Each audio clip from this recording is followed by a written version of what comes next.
राधे कृष्णा। जय बोलो सीता रामचंद्र भगवान की जय। श्री राम जय राम जय जय राम। श्री राम जय राम जय जय राम। जय बोल राष्ट्र गुरु समर्थ रामदास स्वामी की जय। மகோன்னதமான சமர்த்த ராமதாசர் முக்தி அடைந்த இங்கிலீஷ் டேட் இன்னைக்கு தான், ஜனவரி 22. இதே நாள்ல தான் போன வருஷம் நம்முடைய ராம்லல்லா பிறந்த தினம், பிராண பிரதிஷ்டை. அதர்வைஸ் ராம்லல்லா பிறந்து ஒரு வருஷம் ஆயாச்சு. ஓகேவா? அதனால தான் இன்னைக்கு ஸ்ரீராம ஜெய ஜெய ராமன்னு ஆரம்பிச்சு. ஏன்னா ராம்லல்லா அப்படி ஒரு நாள் செலக்ட் பண்ணியிருக்கான்.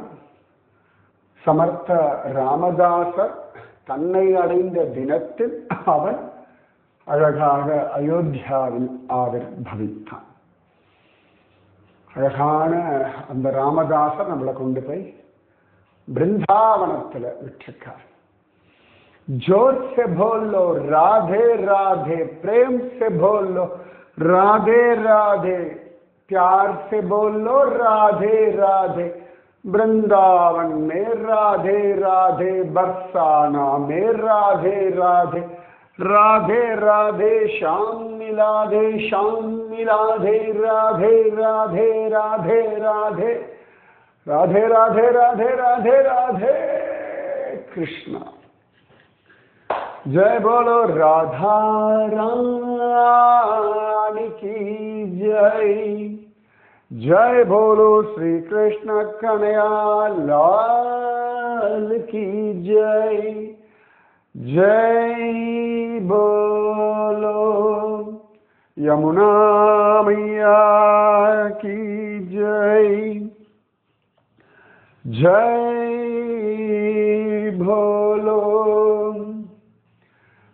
गोवर्धन गिरिराज की जय। जय बोलो वृंदावन धाम की जय। அழகான பிருந்தாவனத்துல காலார அலைஞ்சிட்டு இருக்கோம். மனதார அலைகிறோம் இல்லையா? மனசுக்குள்ள அப்படி சில்லனு யமுனா காற்று, அழகான குயில்களின் சப்தம், மயில்களின் சப்தம், கிளிகளின் சப்தம், குரங்குகளின் சப்தம், பக்தர்களுடைய ராதே ராதே ராதே ராதே ராதே ராதே சப்தம், மாடுகளின் மா அழகான சப்தம். இதுக்கு நடுவில் நாம ஆனந்தமா ராதாராணி அனுகிரகத்தினாலே பிருந்தாவனத்துல காலார மனசார நடந்துருக்கோம். இம்லிதலா, ஸ்ருங்கார் வட், ஷீர்காட், பிரமரகாட், கோவிந்த காட், கேசி காட், இப்படி எல்லாம் ஜாடு மண்டல் இதெல்லாம் பார்த்துட்டு எல்லாம் லைனா அப்படி நடக்க வேண்டியது. சரியா? இந்த இடங்கள்ல இருந்து இடவகை பக்கம் ஃபுல்லா யமுனா ஓடி இருக்கு. யமுனா தீரத்துல தான் இப்போ நான் சொன்ன லைனா இருக்கு. இம்லிதலா, ஸ்ருங்கார் வட்டு, ஜாடு மண்டல், சீர்காட், கோவிந்த காட், அதுக்கப்புறமா கேசி காட், இது எல்லாமே இந்த லிஸ்ட்ல தான் இருக்கு. வலதுகை பக்கம் உள்ளுக்குள்ள போனோம்னா நிறைய விஷயங்கள் இருக்கு. கொஞ்சம் உள்ளே போவோமா? எப்படி கேசியின் வாய்க்குள்ளே கண்ணன் நுழைந்தானோ, நாமும் கொஞ்சம் பிருந்தாவனத்தின் உள்ளே நுழைவோமா? இதுல இந்த இம்லிதலா கோவில் பார்த்துட்டு அது சைட்லேயே ஒரு வழி உண்டு. அந்த வழி அப்படியே நடந்து அப்படி வெளியில போனோம்னா இடது பக்கம் வலது பக்கம் ரோடு வரும். அதில் போனோம்னா ஒரு பக்கம் போனால் சேவா குஞ்ச் வரும். இன்னொரு பக்கம் போயாச்சுன்னா ராதா தாமோதர் கோவில் வரும். நம்ம முதல்ல கோவில் போலாமா? ராதா தாமோதர் தாயை குடல் விளக்கம் செய்த தாமோதரனை. தாமம் உதரம்.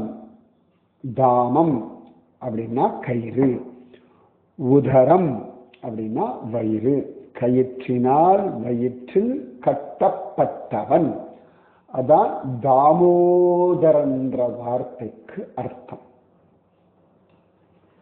ஒரு தடவை என்ன பண்ணோம் தெரியுமா?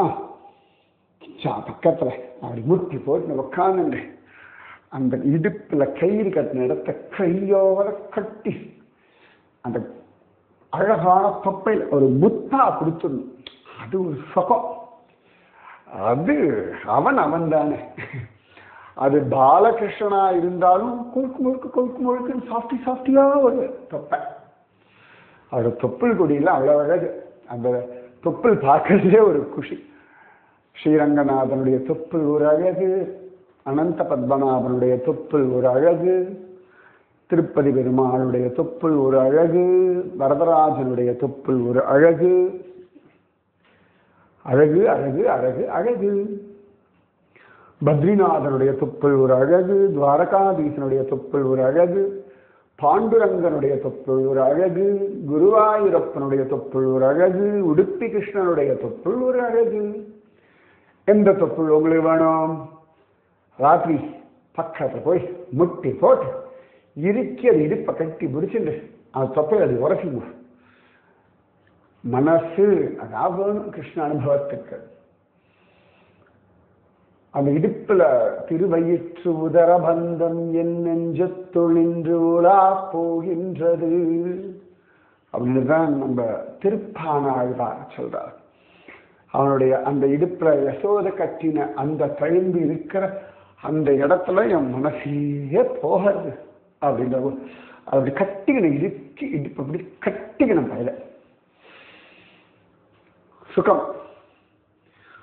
அதனால தாமோதரன் அப்படின்றது அழகான ஒரு திருநாமம். யசோத கண்ணனை கட்டி போட்டது ஒரு தீபாவளி அன்னைக்கு தான். தீபாவளி அன்னைக்கு அவள் பக்ஷணம் பண்ணிட்டு இருக்கும்போது ரொம்ப படுத்திட்டான். அதனாலதான் கட்டி போட்டுட்டா யசோதா.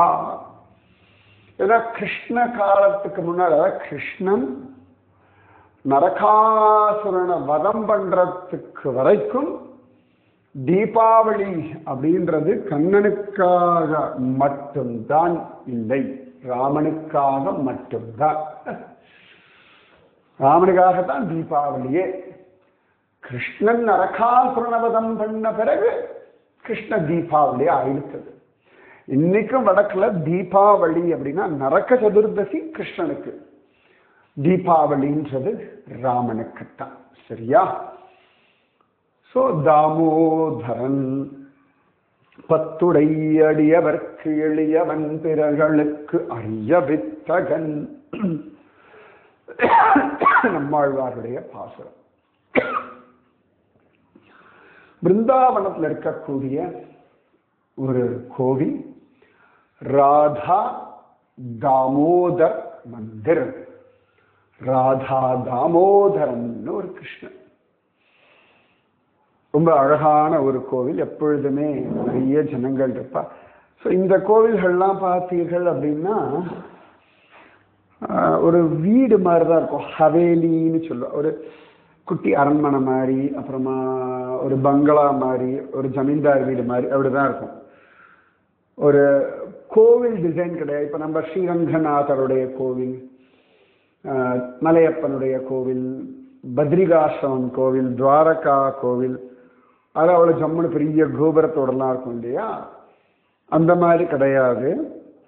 இந்த கோவில்லாம் ஒரு வீடு மாதிரி தான் இருக்கும். இன்றைக்கும் நம்ம ஸ்ரீநாத்ஜி பார்க்க போனோம் அப்படின்னா ஸ்ரீநாத்ஜியோடது இந்த மாதிரி ஒரு ஹவேலின்னு சொல்லுவாள். சரியா? அந்த மாதிரி கோயில் தான்.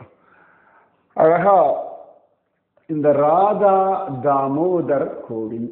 சரி, அங்க உள்ளுக்குள்ள ஒரு 4 கிருஷ்ணன் 4 ராதா எல்லாரும் உண்டு. முதல்ல இந்த ராதா தாமோதரன் யார் அப்படின்னு பார்ப்போமா? ஸ்ரீகிருஷ்ண சைத்தன்ய மகாபிரபுவுடைய முக்கியமான சிஷ்யர்கள் நிறைய பேர் உண்டு. அத்வைதாச்சாரியார், ஸ்ரீவாச பண்டிதர், கதாதர பண்டிதர், ஸ்ரீபாத நித்யானந்தர், இவா 4 பேரும். அப்புறமா சைத்தன்ய மகாபிரபு மொத்தம் பஞ்சதத்துவம் அப்படின்னு கௌடிய வைஷ்ணவ சம்பிரதாயத்துல சொல்லுவார். பிருந்தாவனம் அப்படின்னு வந்தாச்சுன்னா 6 கோஸ்வாமிகளை முக்கியமா சொல்லுவார்கள். அந்த 6 கோஸ்வாமிகள் தான்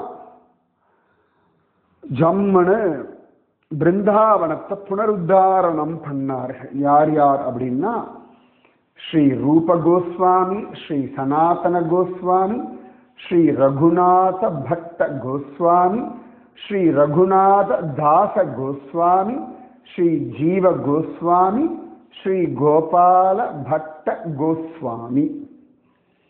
சரியா? ரூபர், ரூப கோஸ்வாமி, சனாதன கோஸ்வாமி, ரகுநாத பட்ட கோஸ்வாமி, ரகுநாத தாச கோஸ்வாமி, அதுக்கப்புறமா ஜீவ கோஸ்வாமி, கோபால பட்ட கோஸ்வாமி. ஓகேவா? இவர்கள் தான். இந்த 6 பேர்ல ரொம்ப ஒவ்வொருத்தரும் ஒரு விசேஷம். இந்த ரூப கோஸ்வாமி, சனாதன கோஸ்வாமி தான் அவ்வளவு அழகா பிருந்தாவனத்துக்கு வந்தவர்கள். முதல்ல இந்த ரூப சனாதன 2 பேருமே வெஸ்ட் பெங்கால சேர்ந்தவர்கள். 2 பேருமே சகோதரர்கள், ரூப கோஸ்வாமியும் சனாதன கோஸ்வாமி. அதுல இந்த ரூப கோஸ்வாமி நிறைய ராதா கிருஷ்ண லீலைகளை சொல்லியிருக்கார், எழுதியிருக்கார். சரியா? ஒரு சந்தர்ப்பத்துல அவருக்கு அப்படி ஒரு கிருஷ்ண விரக பாவம். கிருஷ்ண பிரேம பாவம்ன்றது கிருஷ்ணனை ரசிக்கிறது, அனுபவிக்கிறது, கொண்டாடுறது, விளையாடுறது, சங்கமிக்கிறது, அவனுக்கு பூஜை பண்றது, நிறைய உண்டு. கிருஷ்ணநாமம் ஜபிக்கிறது, கிருஷ்ண விஷயங்கள் பேசுறது, கிருஷ்ணனை நினைச்சு ஆடுறது, கிருஷ்ணனை நினைச்சு பாடுறது, கிருஷ்ணனோட விஷயங்களை எழுதுறது, கிருஷ்ண விஷயங்களை கேட்கறது, கிருஷ்ண விஷயங்களை நினைக்கிறது, இதெல்லாம் கிருஷ்ண பிரேமைன்னு சொல்லுவாங்க.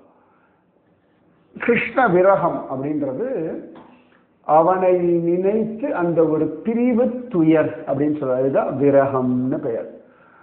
நம்ம சுவாமி நம்மாழ்வார், திருமங்கை மன்னன், இவர்கள்லாம் நிறைய புலம்பிருக்கா அந்த விரகத்துல. ஆண்டாளுடைய நாச்சியார் திருமொழியில ஆண்டாள் நிறைய புலம்பரா கிருஷ்ண விரகத்துல. நம்ம இந்த கோவிந்த காட் பத்தி பேசும்போது சொல்லியிருந்தோம் இல்லையா, கோபிகைகள்லாம் கிருஷ்ணனுக்காக கோபிகா கீதம் பாடினார்கள் அப்படின்னு. கோபிகா கீதம்ன்றது கிருஷ்ண விரகத்தில் கோபிகைகள் பாடினது, புலம்பினது கிருஷ்ண விரகம்.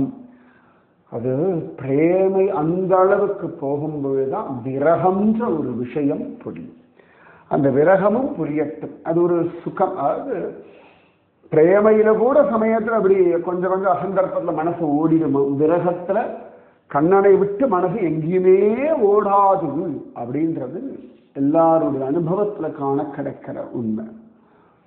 ஒரு சந்தர்ப்பத்துல ரூப கோஸ்வாமிக்கு அப்படி ஒரு விரகம், ராதாகிருஷ்ணன் நினைச்சு நினைச்சு உருகின்றே இருக்கார். என்னமோ தெரியல, அந்த தாமோதர விஷயத்துல அத்தனை தூரம் ஒரு ஈடுபாடு. அதாவது ஒவ்வொரு காலகட்டத்துல கிருஷ்ணனுடைய ஒவ்வொரு விதமான லீலைகளை அப்படி அசை போடுறதுன்னு ஒரு வழக்கம் உண்டு.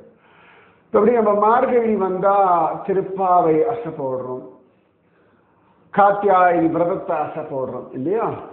இப்ப கார்த்திகை வந்தாச்சுன்னா மார்கழியில இதெல்லாம் திருப்பாவை, இதெல்லாம் கார்த்திகை வந்தாச்சுன்னா வடக்குல எல்லாம் தாமோதர மாதம் அப்படின்னு சொல்லிட்டு தாமோதர லீலைய அப்படி ஸ்மரணம் பண்ணா, அந்த மாசத்துல யசோதர் தீபாவளி அன்னைக்கு கிருஷ்ணனை கட்டி போட்டதுனால அந்த மாதம் முழுக்கவே தாமோதர மாதம் அப்படின்னு சொல்லுவார்கள்.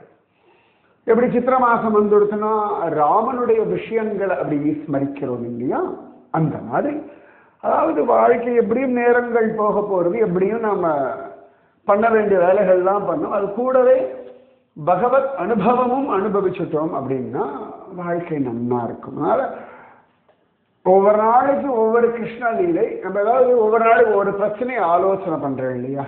கணவனாலே பிரச்சனை, மனைவியினாலே பிரச்சனை, குழந்தையினாலே பிரச்சனை, ஆபீஸ் நிறைய சொல்ல இப்படி அதையே ஆலோசனை பண்றதை விட்டுட்டு ஒவ்வொரு நாளும் கிருஷ்ணனுடைய ஒவ்வொரு விதமான லீலைகளை அசை போடலாம். ரூபகோஸ்வாமிக்கு ஒரு சந்தர்ப்பத்தில் இந்த மாதிரி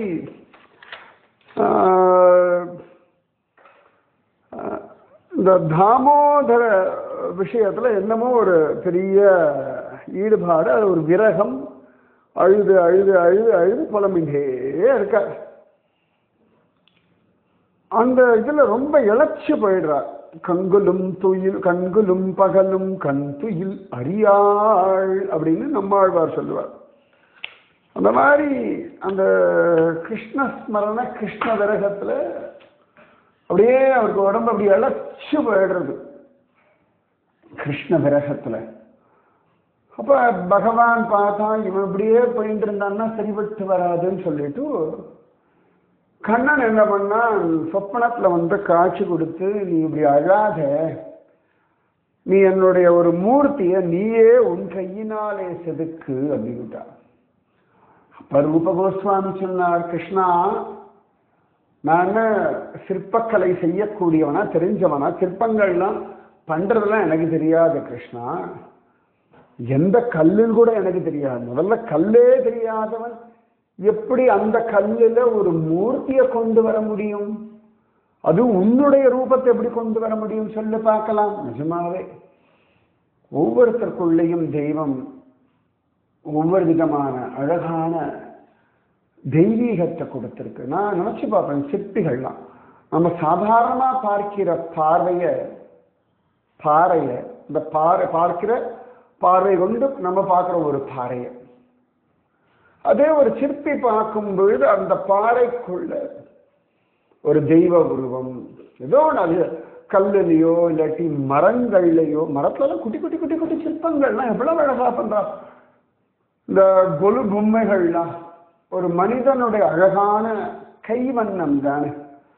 என்ன அழகா மண்ணில் அதை பண்ணி அதன் பிறகு வர்ணம் அடிச்சு நாம பார்க்கக்கூடிய நாம கேட்ட ராமாயண மகாபாரத பாகவத விஷயங்கள் எல்லாம் அழகா ஒரு சிற்பமாக கொண்டு நம்ம மனசை கற்பனை செய்யக்கூடியதுக்கு ஏதுவாக பண்ணிடுறார் இல்லையா? அப்ப அவர்களுக்குள்ளேயும் ஒரு தெய்வீகம் உட்கார்ந்து இருக்கிறதுனால தானே அது நடக்கிறது.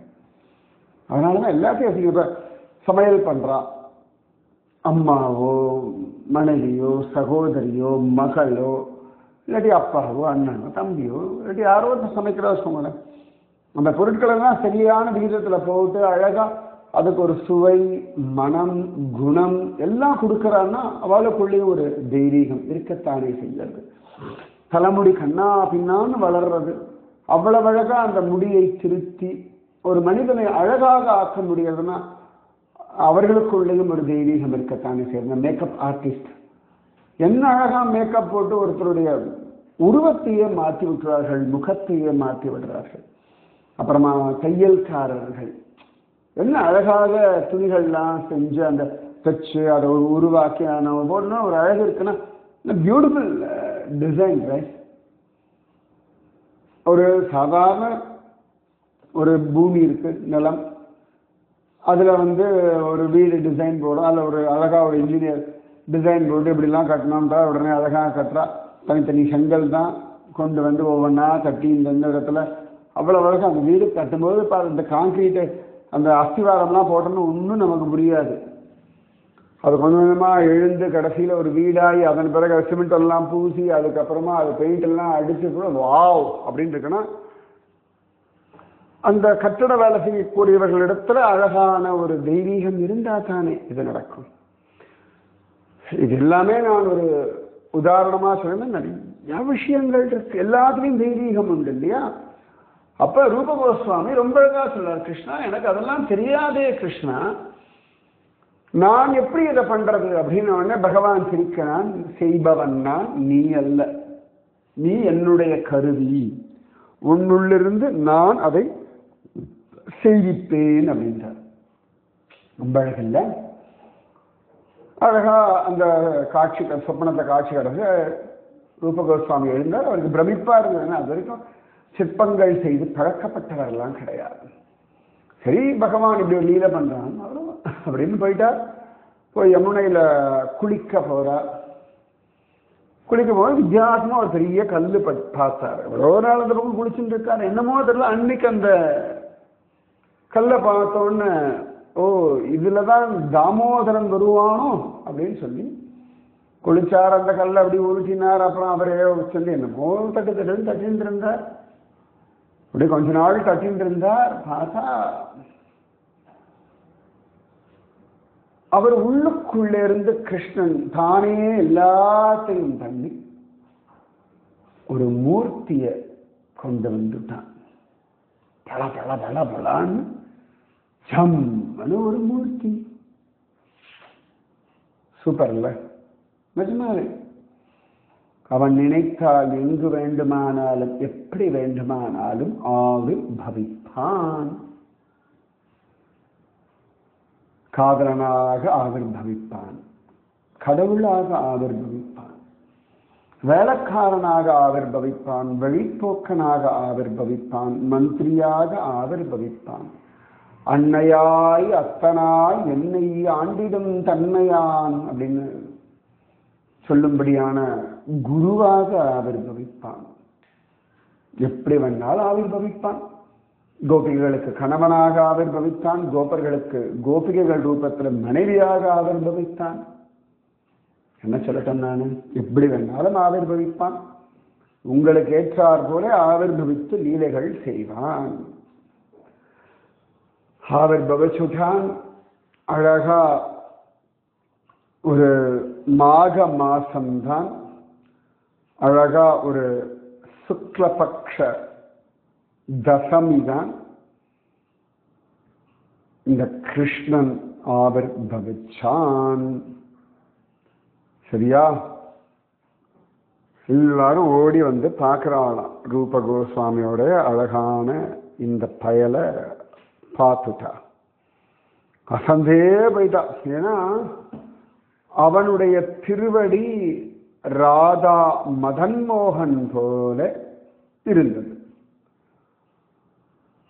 அழகா அவனுடைய மத்திய பாகம், இந்த இடுப்பிலிருந்து கழுத்து வரைக்கும் ராதா கோபிநாதன் போலே இருந்தான். அவனுடைய திருமுக மண்டலம் ராதா கோவிந்ததேவ் போல இருந்தான். கோவிந்ததேவ், கோபிநாதன், மதன் மோகன், இவன் 3 பேர் முக்கியமான. இவளை பத்தி கூட சொல்லுவோம் நம்ம பிருந்தாவனத்துல. சரியா?